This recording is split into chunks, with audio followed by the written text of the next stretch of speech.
Meu nome é Fátima, eu tenho 49 anos, vou fazer agora em maio. Sou jornalista e tenho 4 filhos. Eu estudo, eu gosto muito de estudar, principalmente história. Eu nasci em Curitiba, sou filha de uma família de classe média branca. Minha mãe do interior, um pai de origem operária. Meu pai lutou muito para se formar, enfim, fez lá sua faculdade, entrou para o exército. E a minha origem é essa, eu sou uma pessoa de classe média branca.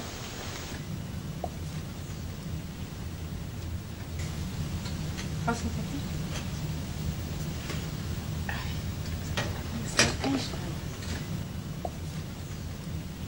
Meu nome é Márcia Martins, eu tenho 44 anos, mas ninguém diz.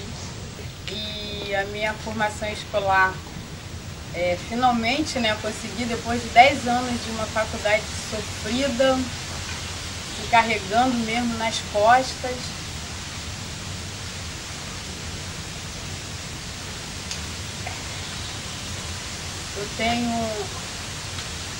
Eu consegui fazer o 3º grau, concluí agora o 3º grau, numa universidade federal.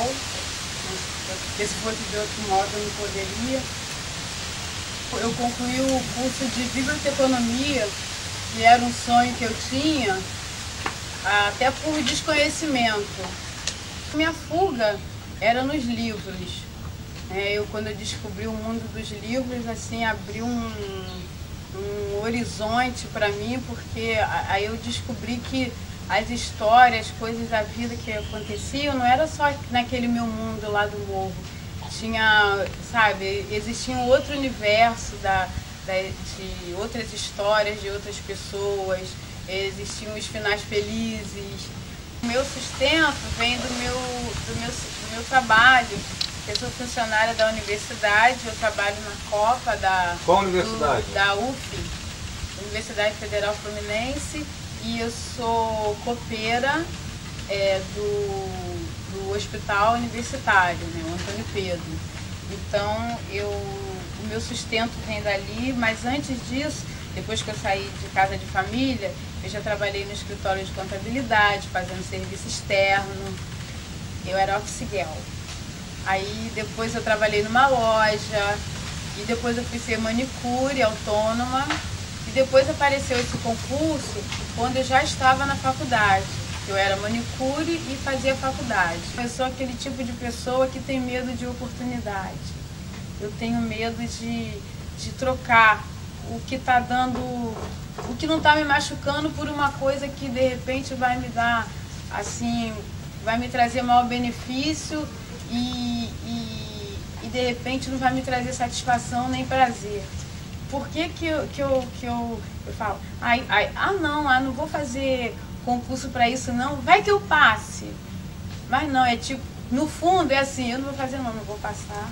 Eu acabei me interessando muito pela questão racial, acabei me interessando ao longo da minha vida política, acabei preocupada com essa discussão da superação do racismo, do preconceito no Brasil. Eu tenho posições hoje que as pessoas vão achar que são radicais, mas eu acho que não são, porque eu acho que eu sou até uma pessoa muito conciliadora. O fato de ter sido branca, nascido branca, de classe média, ter estudado, para mim foi uma coisa que me permitiu, vamos dizer assim, deixou menos feridas, menos sequelas, embora eu seja mulher, né?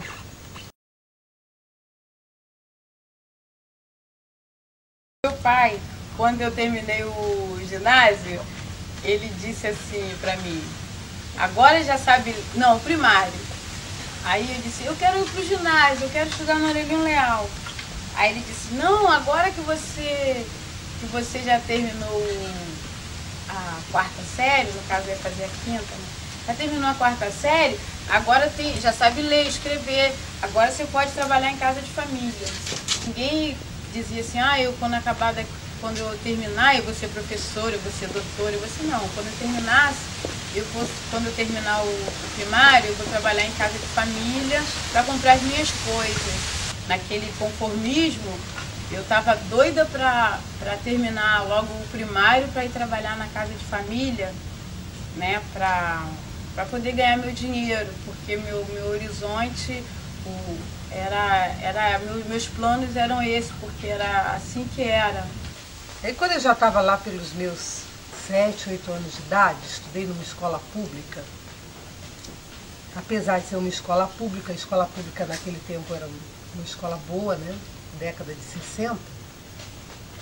60 por aí. Eu tinha 8, 9 anos, 60. Nessa década, no início. Aí tinha uma menina negra na sala, uma única menina negra numa turma de mais de 40 alunos. Eu me lembro ainda que tinha uma menina que era muito bonitinha, era filha do médico da cidade. Isso foi em Santana do Livramento, uma cidade do Rio Grande do Sul, na fronteira com o Uruguai, fazia fronteira com Rivera. Então uma vez, essa menininha negra,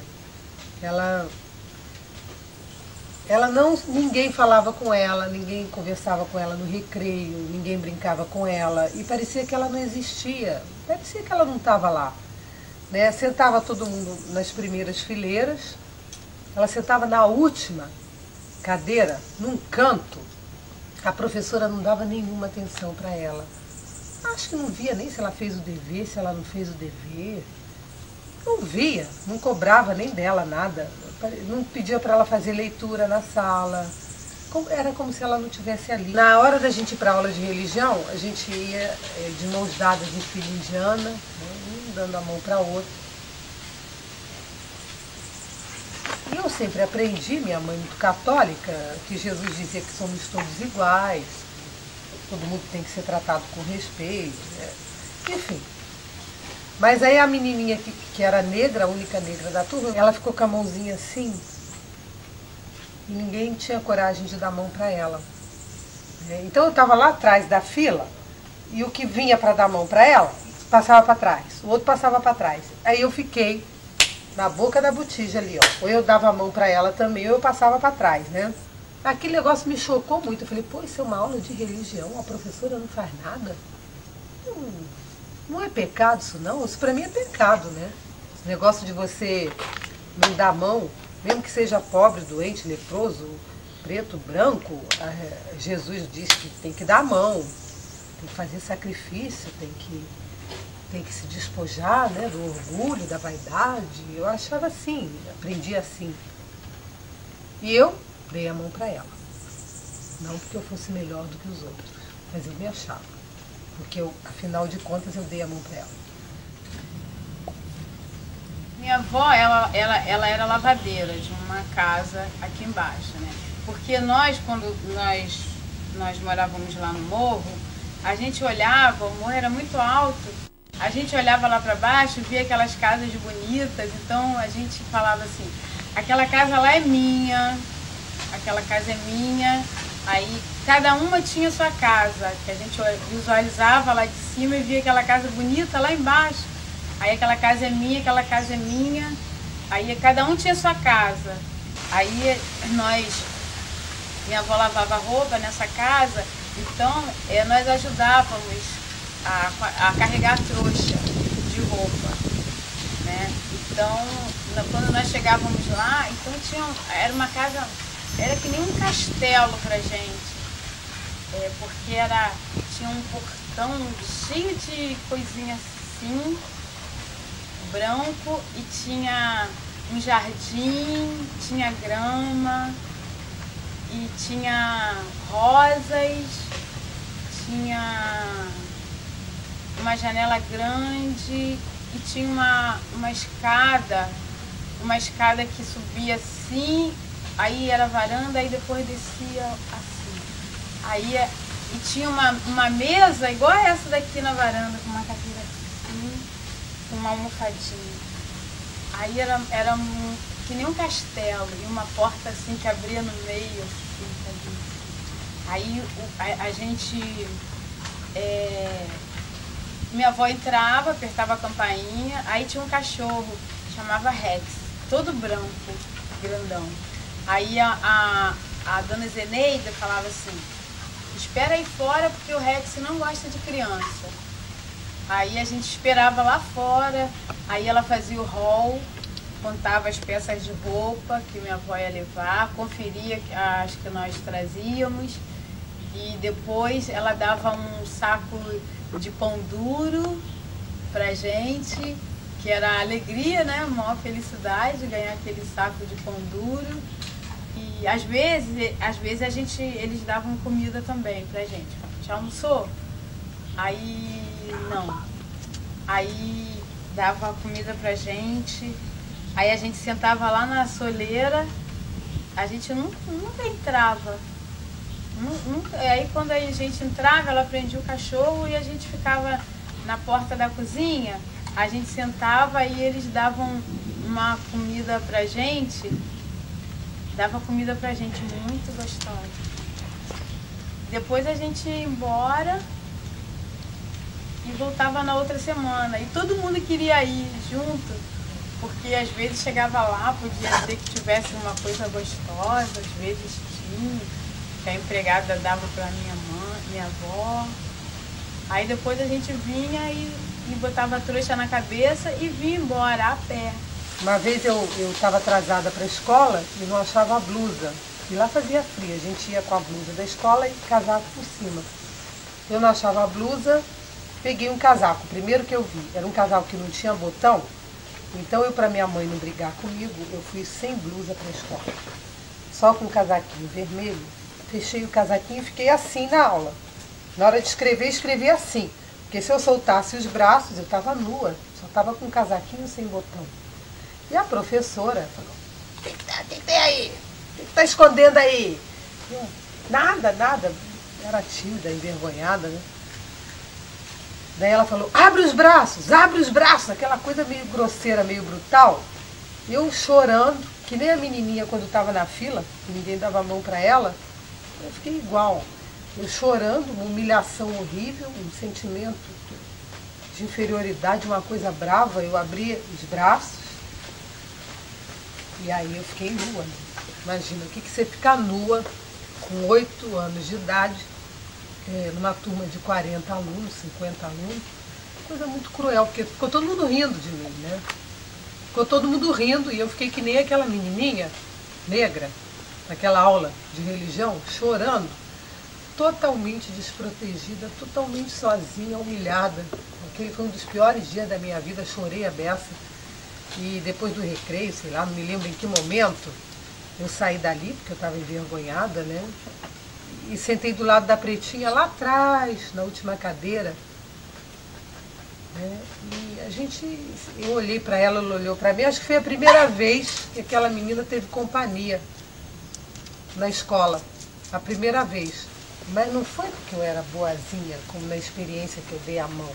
Porque eu estava me sentindo ali São Francisco de Assis. Foi porque eu também tinha passado por uma experiência de humilhação, de exclusão. Só depois que eu fui saber aqueles casos que tinham acontecido na minha vida, até quando eu era adolescente, né, que aquilo era racismo, só que eu não tinha essa maldade, essa malícia de achar que era racismo, né? Aí agora assim as coisas assim que aconteceram mesmo, que eu tive que eu senti que era e que eu tive reações, né? Teve muitos casos, mas aí os que eu me recordo assim mais que eu sempre conto até, né, quando o assunto é esse, é de uma cliente minha que o porteiro não quis deixar eu entrar. Eu fazia unha aqui em Caraí, dessa cliente, e o porteiro não quis deixar eu entrar pelo elevador social. Então eu achava assim, puxa, agora, já que eu posso entrar pelo elevador social, eu quero entrar pelo elevador social. Então eu resolvi que eu ia entrar pelo elevador social, eu sempre entrava pelo de serviço. Aí eu cheguei lá, entrei, aí ele disse, não pode subir por aí. Eu falei, por quê? Ele falou, porque não pode, o seu é aquele lá. Eu falei, mas eu não tenho elevador nenhum aqui, aquele ali não é meu não, o meu pode ser, se aquele lá é meu, esse aqui também pode ser meu. Aí ele disse, mas não pode passar por aí. Aí eu disse assim, você pode chamar a Márcia para mim, por favor, e dizer ela que é a Márcia que está aqui? Aí nesse prédio eu já entrava direto. Aí, então ele telefonou e avisou que eu estava lá e que eu queria falar com ela. Aí eu disse para ela, Márcia, o porteiro não quer deixar eu subir pelo social. Aí ela disse assim, até então eu era assim o máximo para ela. Ela disse assim, não liga não, ele não deixa nem eu passar com o meu cachorro por aí. Vem pelo outro que ele é assim mesmo. Aí eu falei, então tá, tchau. E fui embora e não voltei mais. E teve também outro caso de um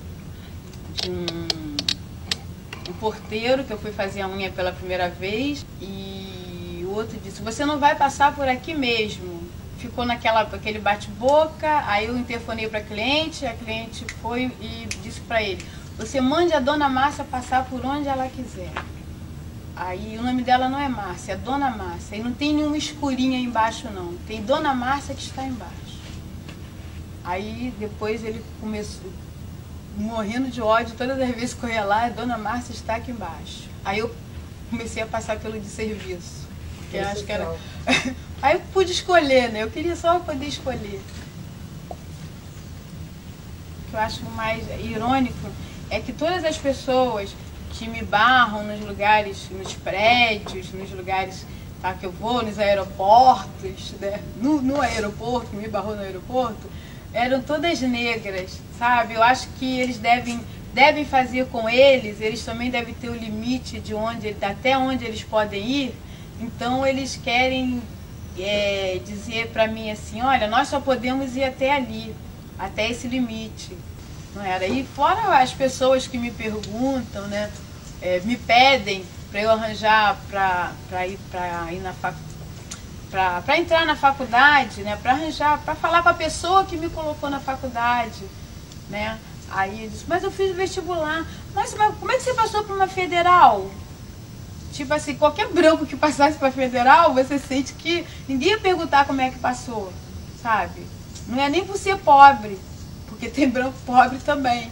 Foi aí que eu comecei a querer, sabe, a ficar inconformada com o racismo. Eu comecei a conhecer o racismo, sabe? Porque o racismo não é só a pessoa te recebe dentro da casa, tá? Mas eu tive uma cliente que o meu copo era separado, sabe? O meu copo era separado. O deles era daquele tchan e o meu era de geleia. Aí isso é uma forma de racismo, né? O copo do preto, né?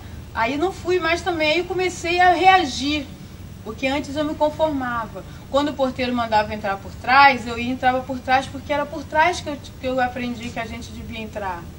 Tá? Quem te ensinou? Minha avó.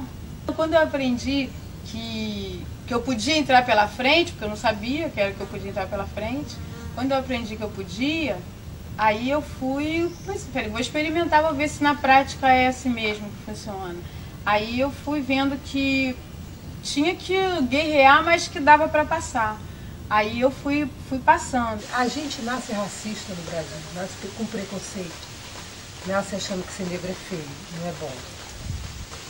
Eu, quando era pequenininha, quando eu tinha uns 3, 4, 5 anos, eu tenho uma boa memória para as coisas do passado, eu me lembro ainda que minha mãe dizia assim, olha, não fica do sol, não toma café, se ficar do sol vai ficar preto. Eu corria para baixo da barraca. Não toma café porque vai ficar preta.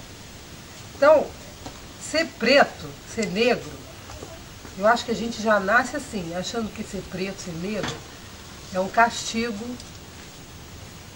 é uma ameaça, é uma coisa ruim. Porque quando minha mãe dizia assim, corre para baixo da barraca, senão você vai ficar preta, olha que você vai ficar preta. Era meio assim, olha que você vai pro inferno, olha que você vai ficar feia. Eu corria para a barraca, eu não entendia muito bem o que ela estava dizendo. Mas eu corria pra barraca, né? Gente, tem que parecer branco para você ser bonito, para você ser aceito. Fizeram a coisa de um tal jeito que o branco é bom, o preto é ruim. Quanto mais claro, mais belo, mais inteligente, mais perfeito. Os anjos são lourinhos, têm olhos azuis. Deus é machão, de barbas. Não? Jesus é lindo, maravilhoso. Que Jesus é bonito pra cacete, né? Claro. Dentro do que a gente aprendeu a achar bonito. Né? Aquele nariz, aqueles olhos, aqueles cabelos alourados, aquela tez clarinha e branquinha, branquinha. Se não for assim, é feio. Essa história de Deus ser branquinho, isso é diabólico. Eu nunca fui, eu sempre olhava emprego em jornal e queria ir, mas eu nunca ia quando pediam boa aparência, sabe? Porque boa aparência para mim é sinal de brancura. Que eu acho que eles vão dizer que boa aparência é a branca, a loura. Até a morena tá ficando loura para poder conseguir emprego. Então imagina a negra, vai fazer o quê? Aí então eu nunca ia, aí eu dizia assim, puxa, você fazia isso tudo, mas está pedindo boa aparência, eu não vou não.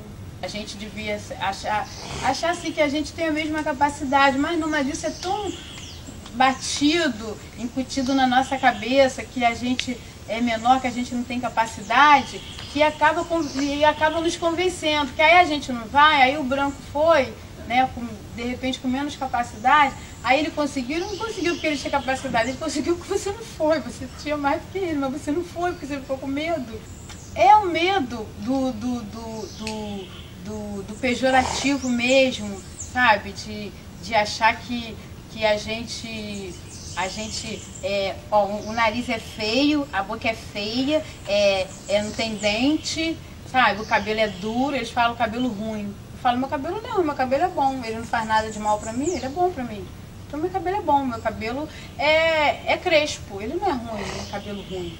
É que o branco que é o legal, o branco é que tem status, sabe? Até andar do lado deles, sabe? Já te dá status, sabe? Puxa, um preto namorando uma branca. É engraçado que agora a branca que namora o preto, quem fica com status é ela. Antigamente não. Ele que ficava com status. Esse negócio de questão racial não teve muito presente na minha vida durante muitos anos, até que eu me apaixonei por um homem negro. E quando eu namorei esse rapaz, que era negro, uma das coisas que me chamava atenção, ele também ficava. Uma vez a gente foi ao teatro, ele era o único negro do teatro, aqui em Niterói, no Abel. Fomos assistir um show do Aldir Blanc, nem me lembro de quem.